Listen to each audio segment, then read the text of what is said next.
Industrial மிஷினில் oil எப்படி change பண்ணுறது நிறைய பேருக்கு டவுட்ஸ் இருக்குது. நிறைய பிகினர்ஸ் வந்து கேட்டிருந்தீங்க. ஆஸ் யூஷுவல் எப்போதும் போல் டாப்பை வந்து லிஃப்ட் பண்ணிவிட்டு அடியில் இருக்கிற ஆயிலை ட்ரெயின் பண்ணி எடுக்கணும் ஃபஸ்ட்டு.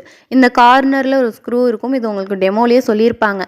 அதில் ஒரு குட்டி மேக்னெட் இருக்கும், அதை ரிமூவ் பண்ணிவிட்டு அந்த ஸ்க்ரூ வந்து லூஸ் பண்ணி விட்டிங்க அப்படின்னா ஆயில் எல்லாம் கீழே வந்து ஒரு வேஸ்ட் கப்பு வச்சு கலெக்ட் பண்ணிக்கோங்க.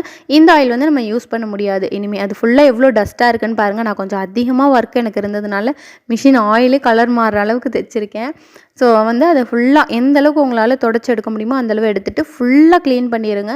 அதுக்குன்னு ஒரு ப்ரஷ் வச்சு தொடச்சி கொஞ்சம் கூட டஸ்ட் இல்லாத மாதிரி எல்லா ஏரியாவும் சுத்தமாக தொடச்சி எடுத்துகிட்டு அதுக்கப்புறம் அதே இடத்துல ஸ்க்ரூவை ஃபிக்ஸ் பண்ணிவிட்டு அந்த மேக்னெட்டையும் போட்டு அந்த ஆயில் வந்து வெளில லீக்காத அளவுக்கு நல்லா வந்து டைட் வச்சுக்கோங்க.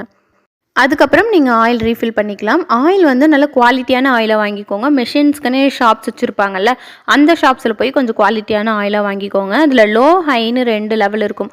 ஹை லெவலில் டச் பண்ணுற அளவுக்கு ஆயில் விட்டுட்டு இந்த மாதிரி லிஃப்ட் பண்ணி க்ளோஸ் பண்ணிக்கோங்க. அதுக்கப்புறம் பாபின் ரிமூவ் பண்ணிடுங்க. ஃபூட்டரை வந்து மேலே தூக்கி விட்டுருங்க. நீடில் இல்லை அப்படின்னா பரவாயில்ல, நீடில் இருக்கும் பட்சத்தில் எப்படி இருந்தாலுமே நீங்கள் ஃபூட்டர் மேலே தூக்கி விட்டுட்டு ஸ்பீடு வந்து செட் பண்ணிக்கோங்க. கம்மி ஸ்பீடில் வச்சா ஸ்ப்ரே ஆகாது. ஸோ முடிஞ்ச வரைக்கும் ஹை ஸ்பீடில் வச்சு நல்ல ஒரு 30 செகண்ட் வந்து ஓட விடுங்க. ஆயில் வந்து ஸ்ப்ளாஷ் ஆகணும், நமக்கு விசிபிளாக அந்த இடத்துல தெரியும். ஸோ இந்த மாதிரி ஸ்ப்ளாஷ் ஆச்சுன்னா தான் எல்லா ஏரியாவுக்குமே ஆயில் போயிடுச்சுன்னு நமக்கு தெரிஞ்சுக்க முடியும். மிஷின் தைக்க ரெடி ஆகிடுச்சு.